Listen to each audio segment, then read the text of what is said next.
bicarain aja.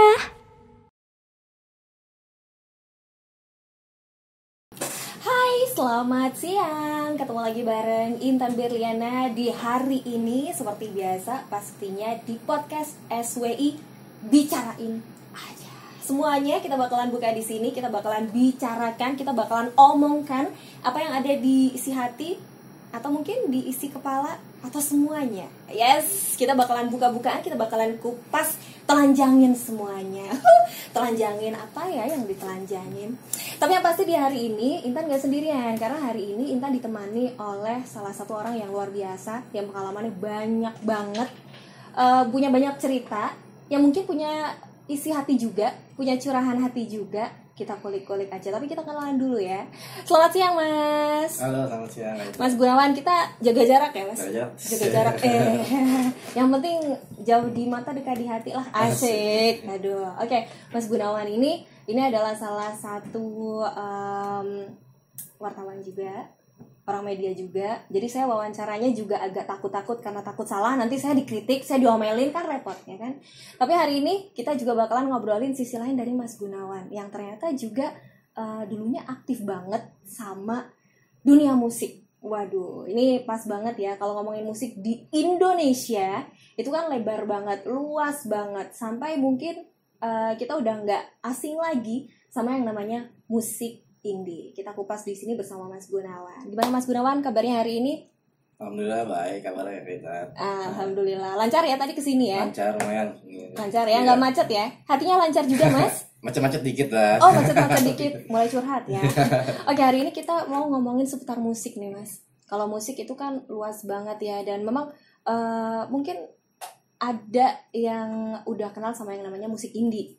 Tapi ada juga yang ya cuma sekedar ya tahu sih musik indie gitu kan. Tapi sebenarnya kalau dari Mas Gunawan sendiri katanya juga aktif nih dulu ya kan di bidang musik indie. Itu sebenarnya seperti apa sih Mas gambarannya musik indie itu sebenarnya? Sebenarnya tuh musik indie awalnya ya gue pribadi dapat info dari media-media mainstream luar tahun-tahun dulu ya, masih zamannya majalah gitu kan. Terus ya teman-teman yang punya rezeki lebih, orang tuanya mereka suka traveling ke sana, balik ke Indonesia bawa materi informasi tentang majalah dari sana, video kaset tape. Wah itu apa maksudnya skena di teman-teman di Eropa, dari Amerika gitu kan, banyak dinamika genre lah. Tapi kalau mereka bisa survive gitu kan, bikin musik, kayak dari situ kita coba terinspirasi, ngikutin atau bandnya, nguliknya masih zamannya. Dulu itu gue masih inget pakai kan apa ya, surat-suratan pos gitu kan, belum ada internet sama ini lah gitu. Masih romantis ya Mas, pakai surat ya. Nanya-nanya seperti itu. Terus ya teman-teman yang cuman informasi beli di kota tertentu dia bawa ke sini, kita nonton bareng-bareng di rumahnya gitu, entah pakai apa video kita gitu kan. Terus kalau nggak majalah-majalah cuma beli satu, kita fotokopi, kita baca. Bahkan sampai rilisan fisik teman-teman yang bawa tuh kita bikin istilahnya home taping waktu itu. Jadi dari kaset dia kita copy lagi, sampai suaranya kecil banget kita dengerin, karena mungkin rilisannya band-band yang mereka bawa terbatas di sana, jadi nggak masuk Indonesia juga karena ya anak indie gitu ya. Mungkin scene-nya di situ. Jadi dari situ mulailah kita ya denger musiknya juga, ngikutin, lama lihat liriknya dengan movementnya apa, geraknya mereka mandiri bikin sesuatu tuh, dari produksi, dari bikin acara musiknya, sampai bikin merchandise itu kadang-kadang mereka ya bikin sendiri untuk ngidupin bandnya gitu. Jadi kadang-kadang sering ya mereka tuh main, teman-teman bisa nggak dibayar, cuman kita kasih kompensasi ongkos transport aja. Bahkan mereka udah prepare ongkos sendiri, jadi kita cuma nyiapin tempat acaranya aja gitu. Dan kayak seperti itu lama-lama sering interaksi, ketemu langsung gitu kan, ngobrol, mereka tour di sini, banyak band ya gitulah. Nah itu era-era masih 90-an, 95, 96 lah kalau orang-orang ingat zaman-zamannya Poster Cafe dulu kan, nonton itu kayaknya saya masih SD kan. Saya juga masih SMP kan. Oh gitu. iya. Ya, jadi masih pengen tahu musik kan, itu acara musik mungkin di Jakarta jarang banget ya, dominan ke scene indie yang setiap minggu di Satria Mandala itu di Poster Cafe acara terus, cuman di beda genre, ada ada metal, ada hardcore, ada Britpop, ada ska, ada punk, sebanyak macam, cuma setiap minggu tuh rutin.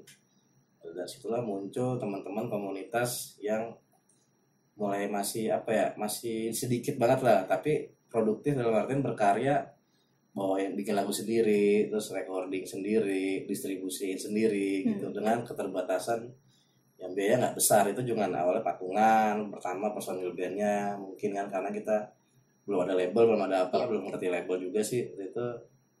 Terus ya dari situ kita produksi, coba bikin karya terbatas gitu. Maksudnya kenapa terbatas? Ya karena harga daya beli kita produksi nggak ada uang yang besar gitu.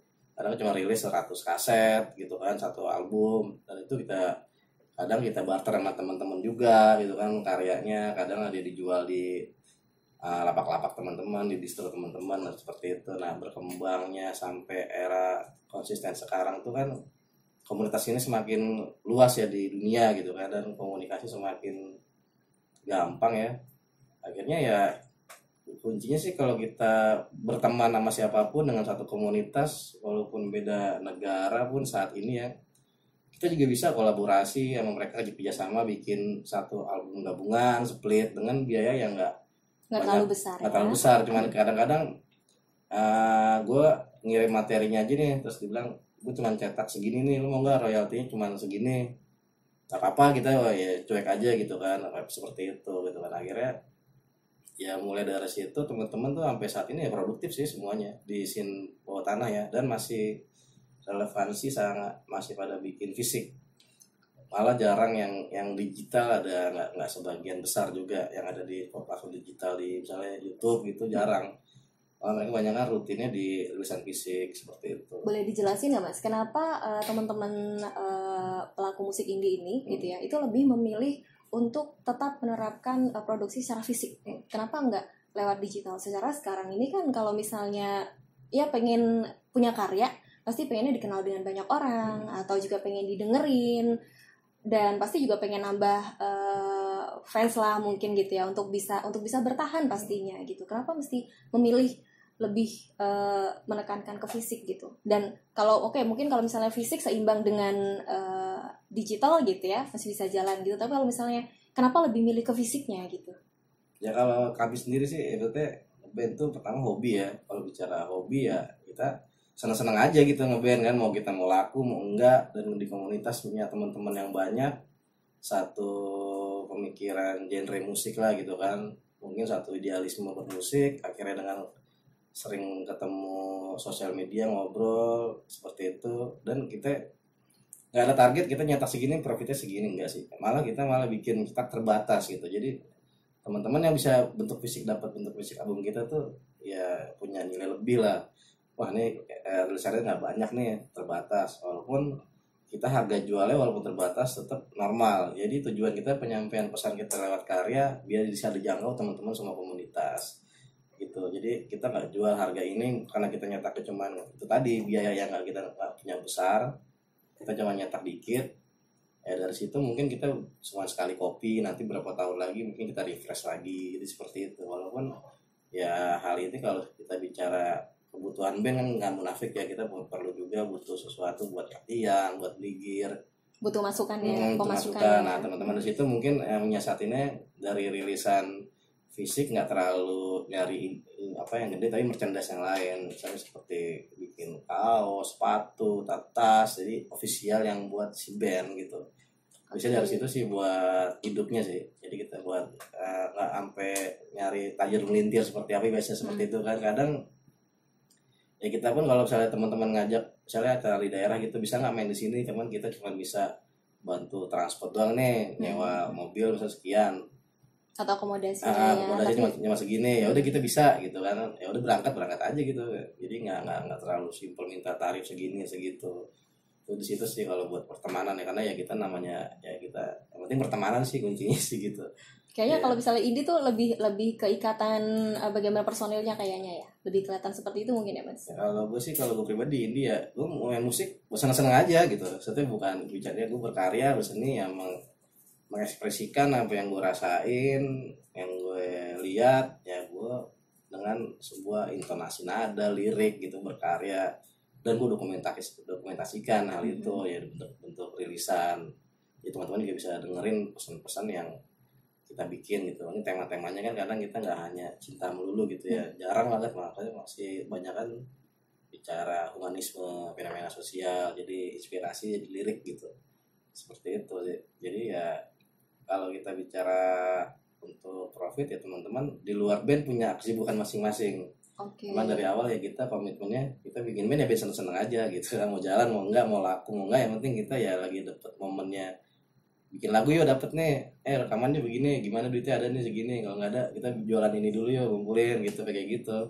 Kita tuh pasti konsisten sih jalan terus sampai ya kadang-kadang minim bisa setahun sekali rilis album, malah manggung pun jarang gitu ya.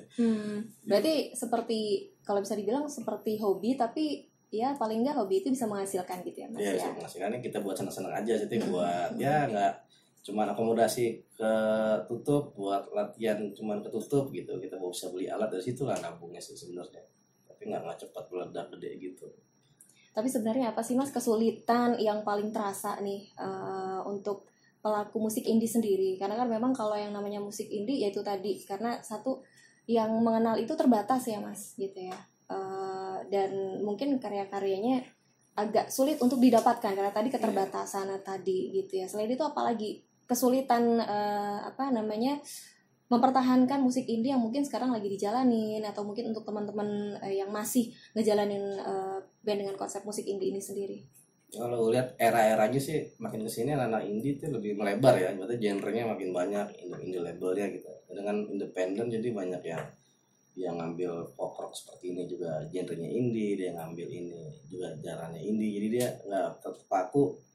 Gue udah punya karya walaupun single, tapi gue harus nyari label besar untuk produksi. Tapi mereka udah termotivasi, yang penting gue berkarya, gue udah dokumentasikan, mau laku mau enggak, yang penting gue udah bisa nyampein pesannya ke semua orang dengan karya gue. Apalagi sekarang kan misalnya mereka pada mainnya di digital juga ya, jarang bikin fisik gitu. Ya kalau tren-tren teman-teman sekarang yang milenial ya balik lagi kayak dulu gitu, jadi mereka lagi demen bikin fisik juga, kadang kalau nggak kaset tape, kalau nggak vinil gitu kan. Ya mungkin kalau kita ketemu orang-orang yang sound quality banget lah, demen dengan audio, reproduksi suara gitu kan, karena emang kalau format tape vinyl itu kan secara tonal suara paling bagus lah hasilnya daripada digital, karena dia nggak ada kompresi data ya. Cuman kalau kita yang teman-teman komis indie yang tanda kutip dananya terbatas, kita nggak ngejar ke kualitas itu sih. Bahkan kadang yang main simpel aja, cuman alat studio band dikeluarin di jalanan, di pinggir jalan kita bikin acara main, karena band tour kayak gitu kadang di tempat mana aja dah, yang penting izinnya dapet. Jadi nggak prepare dengan sound yang seperti apa, alatnya harus begini nih kalau komunitas kami sih. Tapi kalau yang lainnya sih misalnya kayak yang lain, emang sih saya perhatiin mereka udah prepare di alat ya, khusus band Jakarta saat ini saya lihat rata kalau udah mau main di mana mereka sampai kadang-kadang bawa kabinet ampli sendiri gitu kan ya, ngejar warna ton nada mereka tuh tetap main dimanapun tetap sama. Walaupun mereka tahu teman-teman di komunitas itu kan secara budget organisir acara juga nggak ada sponsor besar lah, paling patungan teman-teman sendiri bikin acara gitu kan dengan tiketing, jadi ya terbatas banget. Tapi tetap yang dipikirin soundnya biar tetap enak gitu, jadi kita main juga puas juga ketemu temen. Makanya ada acara gitu rumah cuman besar-besar 45 meteran lah ya, 2 lantai itu kontrakan, di lantai satunya dibikinin acara musik gitu, dan bandnya banyak yang main. Jadi kadang-kadang ya kita lebih ke silaturahmi sih, pertemanan. Jadi nggak mesti tempat harus gede, nggak mesti sound harus mahal gitu kan, tapi kalau kita produktif bikin kegiatan ya enjoy aja, nyaman gitu. Itu makanya gue tertarik di indie pertama kali di komunitasnya gitu, teman-teman lebih kepada nggak ada gap antara musisi dan fans nih, semua ini sama gitu temen gitu kan. Jadi misalnya teman gue yang main ya gue nonton, giliran gue yang main mereka nonton gitu kan. Jadi tetap dari datang acara sampai habis tuh ya kita di situ aja duduk nongkrong bareng-bareng rame gitu. Beda kalau kita nonton ya konser-konser besar gitu besar ya kan, misalnya kita mau nungguin band A, band B gitu kan. Kalau nih acara komunitas kan kita yang datang misalnya teman-teman dari Jakarta Utara, Jakarta Selatan, Jakarta ini ya kan, duduk bareng, yang mau manggung sama main gitu, kita tetap ngobrol gitu. Jadi lebih ke silaturahminya sih ketemunya. Jadi yang bikin Mas Gunawan ini tetap tertarik ya Ya untuk chemistry di situ tuh gitu. Oke, bukan masalah uangnya ya Mas ya, Iya. tapi chemistry atau pertemanannya di situ, bukan di situ dengan teman-teman yang lain, dengan komunitasnya. Oke. Nah ini Mas, ini kan dulu kalau nggak salah Mas Gunawan juga sempat ngeband ya, ngeband gitu. Gimana sih perjalanan bandnya Mas, dan apakah masih bertahan sampai sekarang? Kalau ngeband gue dari dulu sampai sekarang ganti-ganti si bandnya sih gitu ya. Yang sekarang masih band masih jalan gitu. Jadi emang awalnya ya kita pertama satu genre dulu nih. Satu genre, gue suka musik ini nih. Lo juga nih bikin project kan yuk. Lo dengerin apa ini, gue dengerin ini. Ya udah coba iseng-iseng gitu kan. Bikin kebentuk jalan. Pas jalan ya itu sesempatnya aja. Misalnya latihan yuk, gue nggak bisa nih, gue gawe ya udah nunggu bisa semua. Latihan, cuma produktif. Kita latihan kita udah punya materi masing-masing. Ini gue punya lagu nih kayak begini nih, tinggal garapnya gimana. Pas di studio tuh kadang latihan sejam aja ya dengan bisa dapat 2 lagu, 3 Yang lagu. jadi ya, yang tadi dibuat ya. Iya, jadi. Jadi misalnya setiap personel tuh emang hobi musik semua ya gitu. Jadi mereka udah punya materi. Bahkan gue ada di band yang satu lagi itu gue semua personel nyanyi. Ngetek vokalnya gitu. Walaupun gue teriak-teriak doang sih nggak nyanyi gitu kan. Tapi semuanya ikut ya, iya, ngisi semuanya suara ya. ngisi suara di lagu berbeda gitu. Ada yang di situ ya. Kita kalau gue pribadi sih kepuasannya gue udah berkarya, udah rilis, gue seneng gitu aja. Mau laku mau enggak, ya itu mah urusan buat hidupnya band lah. Jadi kita lebih komitmen ya band ini ketika ada jalan produksian, royalti, apa officialan produk gitu ya ada profit dikit kita taruh di kas band. Jadi kalau misalnya mau main kemana kita udah ada kas bawaan lah buat senang-senang lah. Ya main Cirebon ya udah kita punya budget buat nyewa mobil, nginep di mana gitu kan. Lumayan sih seperti itu sih jalan. Dibawa enjoy aja ya sebenarnya ya Mas ya, iya, gitu. Jadi, kalau mimpinya sih band indie di masa sekarang itu apa Mas? Kalau dari Mas Gunawan sendiri mimpinya? Jadi kalau main indie mereka mungkin ya karena susahnya kalau secara industri ya kalau boleh jadi banyak semua genre yang ngadopsi konsep-konsep indie. Ini kan independen gitu kan, berarti mandiri.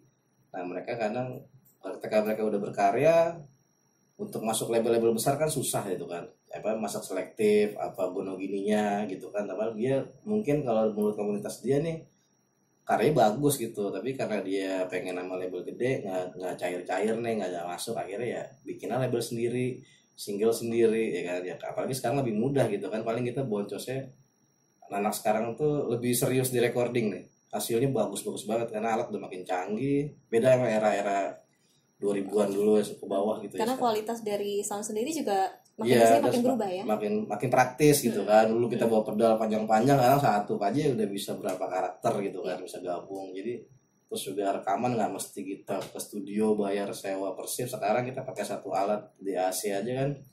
Alat itu interface sih, kita bisa ngetek sendiri di rumah. Jadi anak-anak sekarang tuh lebih produktif gitu. Walaupun ya mereka mengadopsi pergerakan independennya untuk tetap produktif, yang ini positif sih. Jadi akhirnya mereka bikin channel di YouTube, akhirnya muncul lagi kerjasama sama publisher ya, kayak di iTunes, Spotify, di Joox gitu. Jadi tetap ya kurangnya sih menurut gua mereka lebih aware ke produksi suara yang benar yang bagus, tapi mereka nggak dokumentasikan ke fisik sih.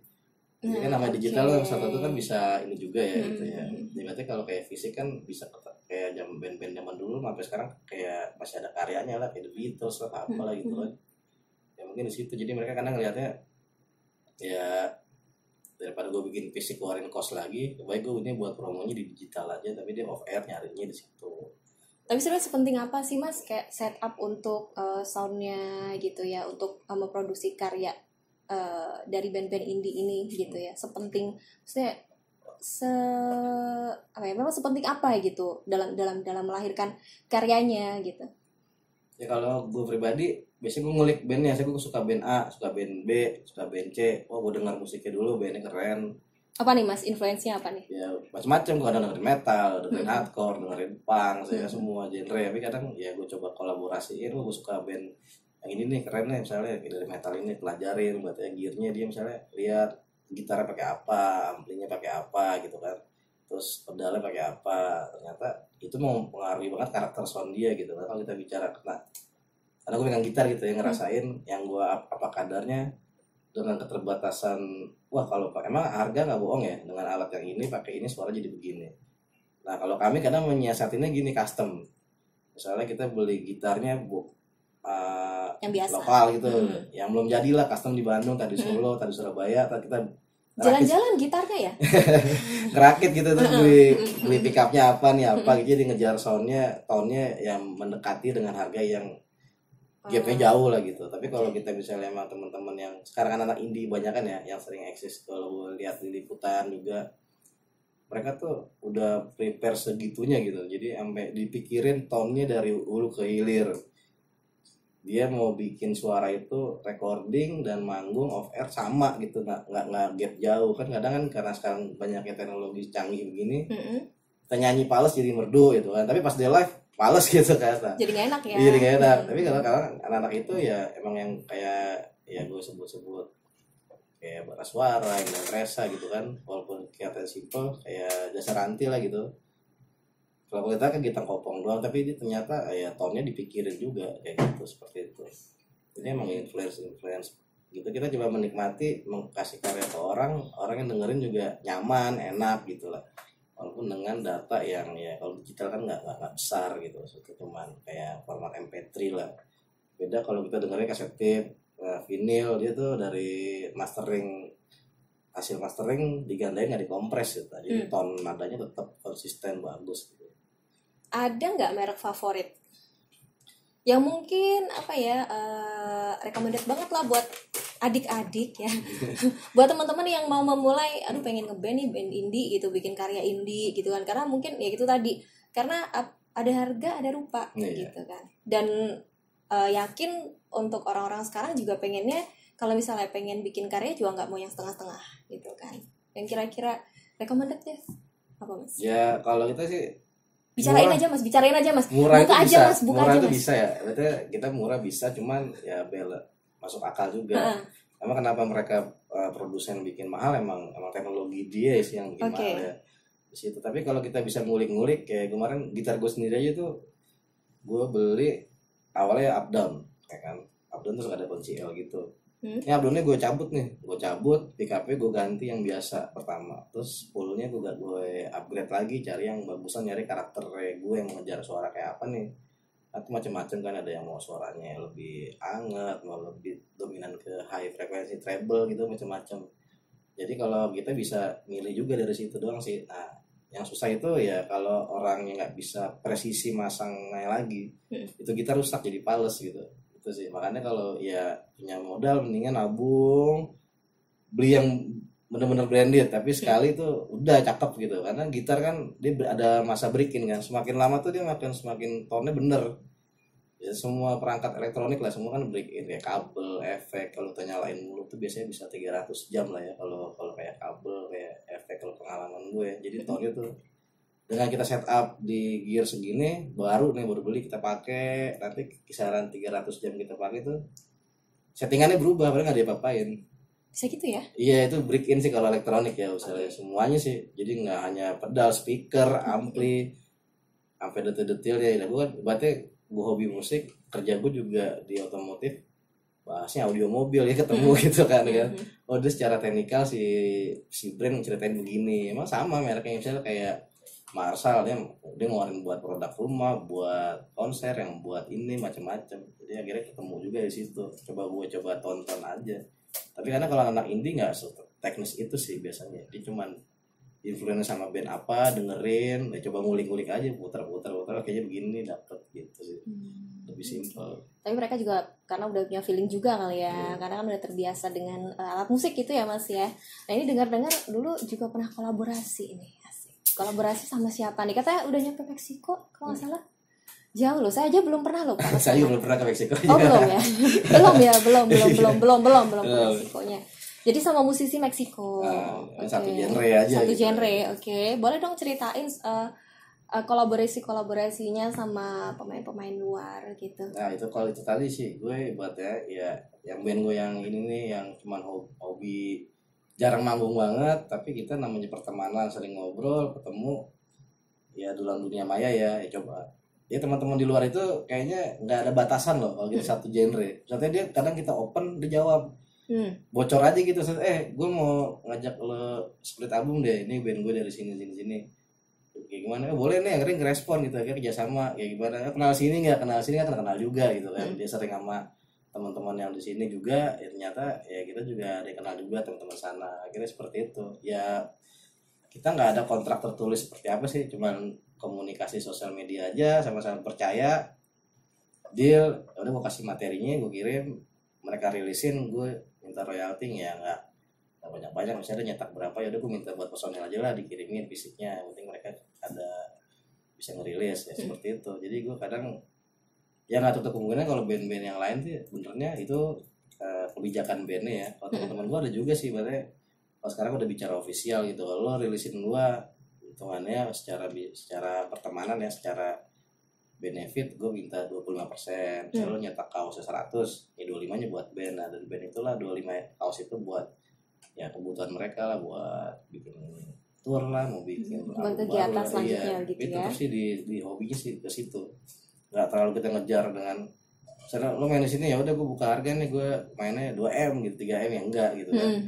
Jadi lebih apa ya, kunci pertemanan sih, walaupun kita nggak pernah ketemu langsung tapi kita satu genre, jadi lebih nyambung gitu iya, Mas gitu, ya. satu genre. Bahkan gue sama teman Meksiko nih, gue jangan Google Translate ya, ngomong bahasa itu karena dia artinya apa kan. Tenang, sekarang Google Translate maju ya. Iya. Aplikasi buat apa namanya translate bahasa-bahasa juga udah banyak. Iya, jadi banyak. nggak ada alasan Nggak ada buat alasan untuk itu. nggak bisa berhubungan dengan orang luar. Iya, itu ibaratnya kita ya, mereka juga ya kita satu dunia atau ya semua teman lah gitu kan, apa beda negara apa gimana. Bahkan gue sampai kocak tuh ya teman-teman sendiri, karena kalau kita biaya kirim yang mahal mungkin pakai pos, giro, apa ya DHL gitu kan, kadang misalnya ya gue sama band Meksiko tuh kan nunggu kan, misalnya temennya nanti ada yang tour Indonesia dititipin royaltinya gitu, nitipnya buat sini jadi hand carry, jadi nggak kena apa ongkos kirim kadang, jadi lebih murah sih ke situ. Jadi kalau kita mau bermusik sih ya totalitas aja, yakin aja bikin, kalau lo emang karya lo bagus ya bisa jadi melebar gitu, soalnya teman lo bisa jadi banyak. Lo kalau bicara apa ya, maksudnya buat survive di band yang konteksnya hobi ya mungkin kayak gue lah gitu, jadi gue nggak terlalu pikirin aku kerja dunia gue aja jurnalistik gitu kan, buat kerjaan gue gitu. Kalau musik ya udah nih hiburan gue kerja lah ya. Hiburan gitu ya. Jadi kita nggak ada tekan kontrak setahun harus ngeluarin begini harus begitu, enggak. Jadi ya mengalir aja. Iya, mengalir aja. Ya. Bahkan gue orang tuh skill nomor sekian lah, yang penting solid gitu. Lo mau bisa mainnya gitu doang ya gitu. Bahkan ya kalau kita kan anak-anak nyanyi nggak ada, kadang nggak ada nada ya, nggak ada pentaton intonasi, teriak-teriak aja tuh ya udah masuk. Yang penting enjoy ya. Iya gitu. Mungkin lagi ada masalah, banyak masalah, pengen teriak, udah lari aja ke situ ya.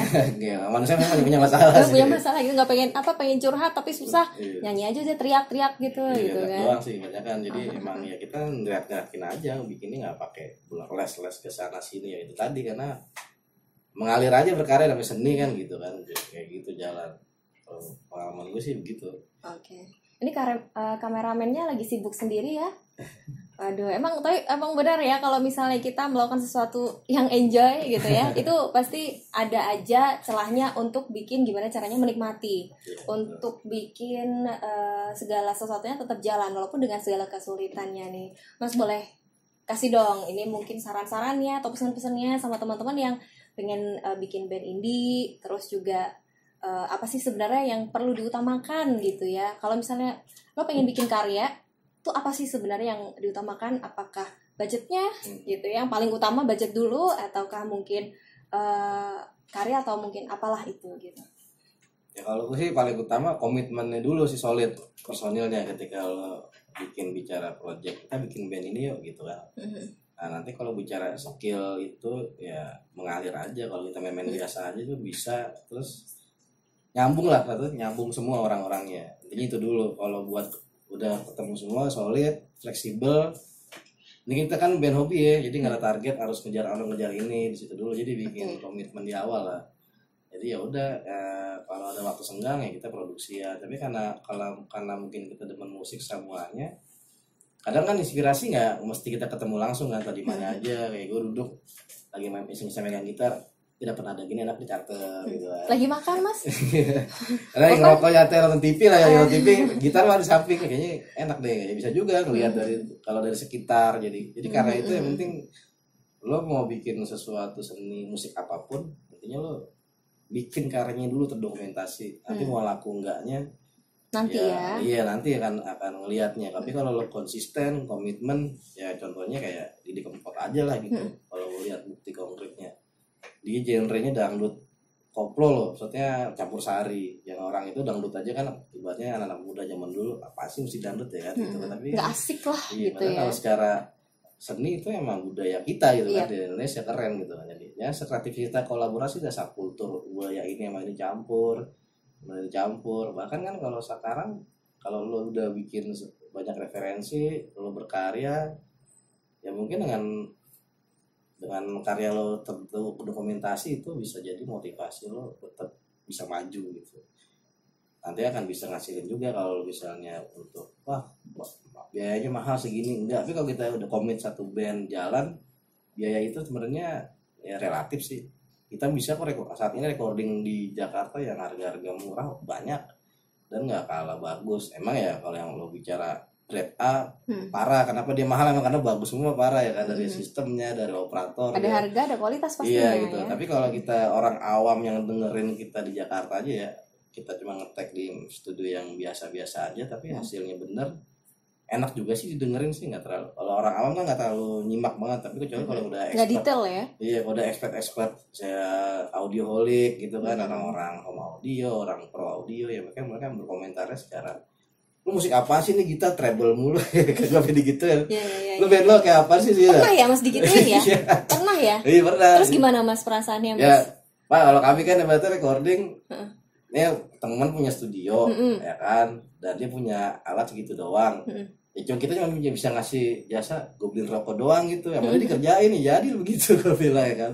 Jadi seperti itu kadang ya nggak, teman-teman banyak punya alat, cuma secara basically karena otodidak ya, untuk mixing mastering itu kan nggak terlalu detail. Beda kalau kita bicara sama ya toko-toko yang emang harganya lumayan, kualitasnya bagus, karena dia mixing mastering emang dia sekolah teknisnya, ngerti, didetilin, dibagusin. Bahkan kadang mereka suka jadi produser juga tuh kalau yang ketemu yang yang grade-grade alat. Itu kayak bicara di sini Pak Andre Suberia, Pak Indra Kadarsi gitu kan, Pak Armoko Agusman, itu dia prepare banget, emang dia mendalami hal itu ya. Iya, emang kerjaan dia seperti itu. Dia mau bicara semua genre musik itu adalah sound quality.